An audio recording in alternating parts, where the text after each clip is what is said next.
New at 5, Abigail Spanberger making efforts to beef up supply chains. The 7th District Rep touring Piedmont Processing in Gordonsville today, talking about bipartisan legislation. It's called the Butcher Block Act.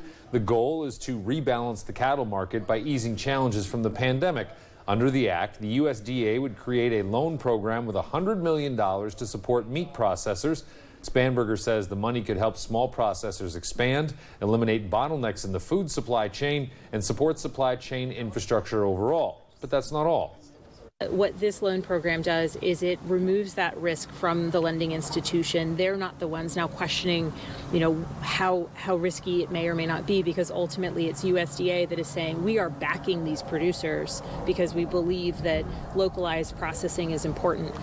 The funding comes from the American Rescue Plan, which Spanberger voted to pass earlier this year. Co-owner of Piedmont Processing, Bill Renaud, says there's too much demand, but right now they can't meet it. He says this money would allow them to expand their facilities. We are at a capacity of about 10 to 12 animals a week, and the limitation to that 10 to 12 beef a week. The limitation to that capacity is cooler space, freezer space, and equipment. Renaud says the expansion will support them getting beef to local farmers, markets, and restaurants. He says the money won't fix all their problems.